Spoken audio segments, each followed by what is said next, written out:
Wakati wa 2010 ne 2011 Parliament yakkiriza abaminisitule y'ebyamateeka bongera obuwumbi bwa siringi 11 n'obukadde 9 naye okuva olwo abakulu mu minisitule eno tebalaganga ssente ezo bwe zaakozesebwa. Omuwabuzi wa gavumenti mu byamateeka Solicitor General ategeezezza nti ezimu ku ssente zino zaakozesebwa endala ne zizzibwayo mu banka enkulu. Taleese bujulizi kwongera kuggumiza nsonga eno.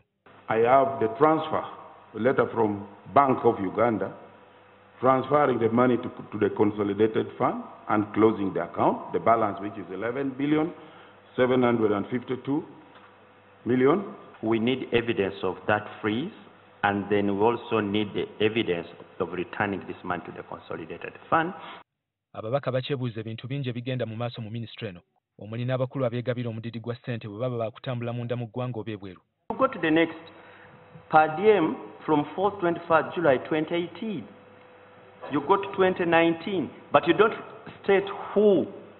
And for us, as we are seeing, per diem spent in 2019, 2018, 2017, before the time we even know the case has been closed. Wabuze mu byamateeka okulemerera okwanja ebikwata ku nsaasaanya ya minisitule, ababaka we bavudde okulagira omubaliriza yeekenneenya ebitabo by'ebitongole bya gavumenti Auditor General okwekenneenya ssente ez'ennyongereza zonna ezibadde ziweebwa minisitule eyo.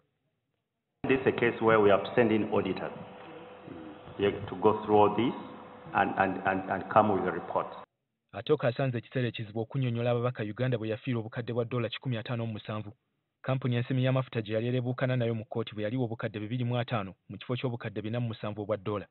Did the minister have power to sign this agreement and commit this country under this clause? Mr. Chairman, I'm not at liberty to answer that question because the same issues are arising in a matter with Total, and I'm not at liberty to answer that. I beg that you let me not answer that question. The agreement you signed is confidential, and the Parliament of Uganda does not deserve to know what is in this deed.